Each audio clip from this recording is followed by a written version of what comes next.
Damos por hecho, amados hermanos, de que el alma utiliza, fíjense bien, el alma utiliza el cerebro del hombre para realizar tal función, ¿verdad?, de pensar y razonar. Por lo tanto, en otras palabras, nuestra alma, tenemos internamente, ¿verdad?, piensa con el cerebro. Nuestra alma piensa con el cerebro. Bendito sea el Señor por siempre. Por otro lado, ¿qué nos vienen estas teorías, verdad? No creemos en la preexistencia de las almas. Eso no creemos nosotros.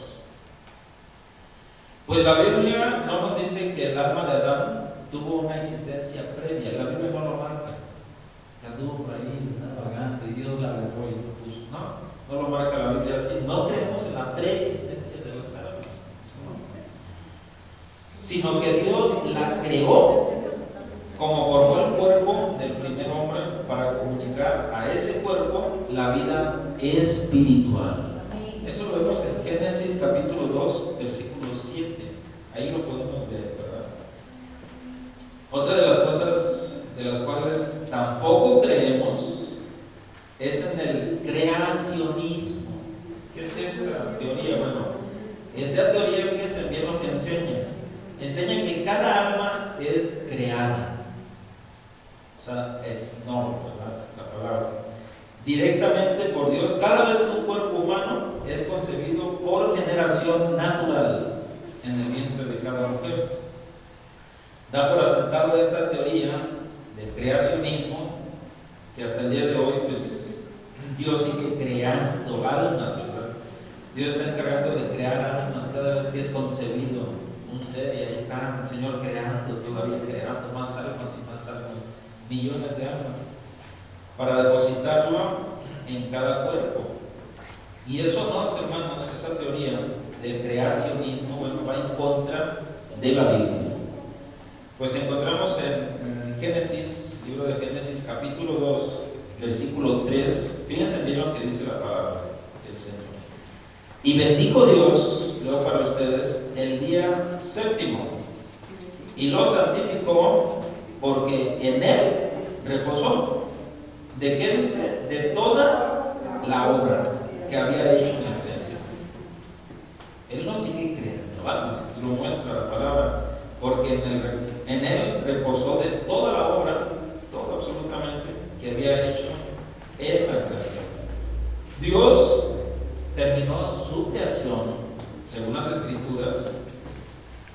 Tampoco Dios no va a seguir creando más almas con tendencias hacia el pecado. Eso es absurdo y antibíblico.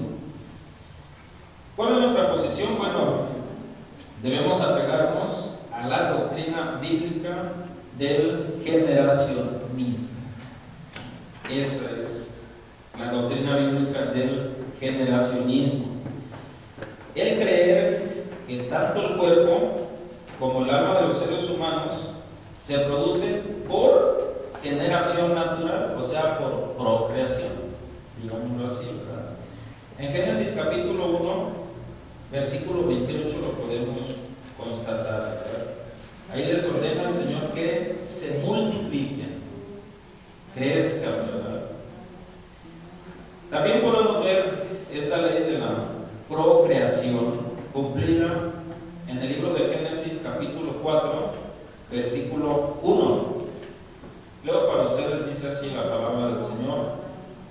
Conoció Adán, esa palabra conocer es tener relaciones sexuales, en hebreo, en el antiguo tiempo. Conoció Adán a su mujer Eva, la cual concibió y dio a luz a Caín. Con esto, pues, amados hermanos, ¿sí?, nos damos cuenta que a través de la Biblia, que Dios creó un alma, fíjense bien, Él creó un alma individual para cada uno de ellos, o sea, para Adán y Eva, de cuya unión marital, ¿sí?, se procrearon después las almas de sus hijos. Creemos, amados hermanos, y cerramos este punto, en el generacionismo, ¿sí? negacionismo. Volvamos al punto, amados hermanos, a tratar. Es en verdad hermosísimo, hermosísimo pensar en el principio de todas las cosas. Es hermosísimo poder pensar en él. En donde todavía no se había dañado la imagen divina en el hombre. En donde vivían en un estado de inocencia, en esa dispensación, ese periodo de tiempo de la inocencia. Pues aún, amados hermanos, a pesar de su desobediencia del hombre y haber dañado gravemente, por cierto, subrayo, la imagen divina en él, o sea, en el hombre, Dios quiere que el hombre vuelva a tener esa imagen divina en él. Es el interés de Dios hacia toda la humanidad, hacia cada uno de nosotros. Lo vemos claramente en el libro de Colosenses, capítulo 3, versículo 10. Colosenses, capítulo 3, versículo 10. Leo para ustedes en la versión Dios habla hoy. Dice así la palabra del Señor: y se han revestido de la nueva naturaleza, la del nuevo hombre, que se va renovando a imagen de Dios, su Creador, para llegar a conocerlo, plenamente. ¿Sí? Se va renovando a imagen de Dios, su Creador. Pregunta: ¿cada cuánto renueva su mente usted? Dice la palabra de Dios que el hombre interior del hombre nuevo tiene que irse renovando a la imagen de Dios quien lo creó. Es el punto a tratar, ¿verdad? ¿Cada cuánto renueva su mente? Usted en lo personal. ¿Cómo está su moral hoy en día?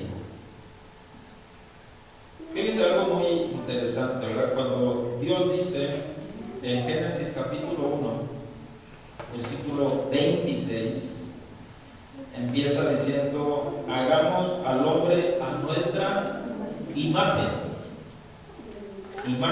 a nuestra imagen. Se emplea, hermanos, la palabra hebrea selem. Y fíjense bien lo que significa esta palabra hebrea selem, a imagen. Significa hacer sombra. Esto es algo parecido, ¿sí? O figura representativa. Esto es, amados hermanos, que Adán representaba a quién? A Dios en todo lo creado. Pues Dios le concedió, fíjense qué hermoso, gobernar sobre todo lo que Dios había creado. ¿Por qué crees, amados hermanos, que el hombre es muy dado a ser creativo? Aunque no todos, pero sí la mayoría, ser creativos. Pues porque posee la imagen divina, solo que deteriorada, ¿verdad?, a causa del pecado. Pero el hombre, en verdad, no se compara con el diseñador perfecto de todo cuanto existe. Esto es Dios. Todo, los hermanos, lo hizo con una exactitud sorprendente. El diseñador perfecto, el alto y sublime, el que habita en la eternidad. Y su nombre es el Santo de Israel. Aleluya. Entonces vemos cómo Dios pone al hombre para tener dominio sobre qué? Sobre todo lo creado. Dios lo pone al hombre allí y él tiene dominio, el hombre. Así como Dios tiene dominio sobre todo, aún sobre el propio hombre, sobre toda la humanidad. Pregunta: ¿cómo ejerces esa autoridad que Dios, amados hermanos, le concede. ¿Cómo ejerce usted esa autoridad que Dios le concede? Puede ser en su familia, esa autoridad que Dios le ha dado en su familia. Puede ser en su trabajo, como patrón, así es, patrón, como empleado, ¿verdad?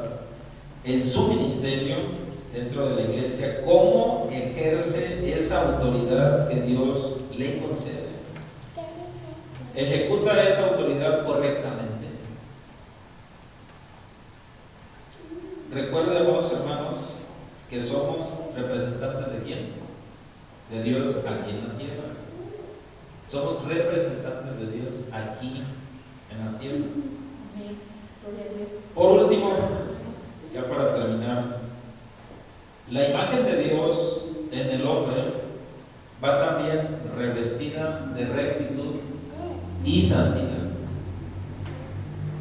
También, amados hermanos, esa imagen de Dios en el hombre va revestida de rectitud y santidad. En el libro a los Efesios, capítulo 4, versículo 24, Efesios capítulo 4, versículo 24,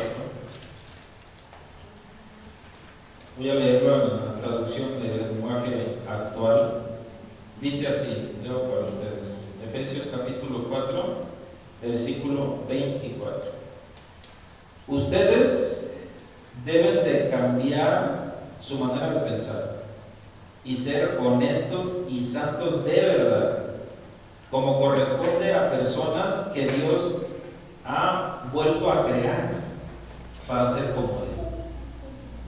Somos recreados por Él. Momento de aceptar a nuestro Señor Jesucristo como nuestro Salvador, pues llevamos, amados hermanos, la imagen de Dios en nosotros. Sed, amados hermanos, también vosotros santos en toda vuestra manera de vivir, así como Él es santo, Él es puro. También nosotros debemos ser puros, puesto que tenemos y llevamos esa imagen de Dios en nosotros. Por lo tanto, amados hermanos, dejémonos moldear por Dios. Dejémonos moldear por Él, amados hermanos. ¿Para qué? Bueno, para que su imagen se perfeccione cada día en nosotros. Para que su imagen vaya de aumento en aumento, como la aurora, en nosotros. Y así poder bendecir al Señor, cumplir su voluntad a través de su poder, de su Santo Espíritu que nos conduce a una vida santa, para agradar a aquel que nos ha comprado y lavado a precio de sangre. Bendito sea el nombre de nuestro Dios. Por último, nunca absolutamente me cansaré de decirlo. El estar en este lugar o tener años en el Evangelio no nos hace mejores cristianos. Siempre lo he dicho y no me voy a cansar de decirlo. Nunca, los hermanos. Así tenga 5, 10, 20, 30 años, 50 años, no lo sé. Eso nunca le va a hacer mejor cristiano. ¿Qué es lo que nos hace mejor cristiano? Ya lo sabemos. La práctica del conocimiento de la palabra de Dios.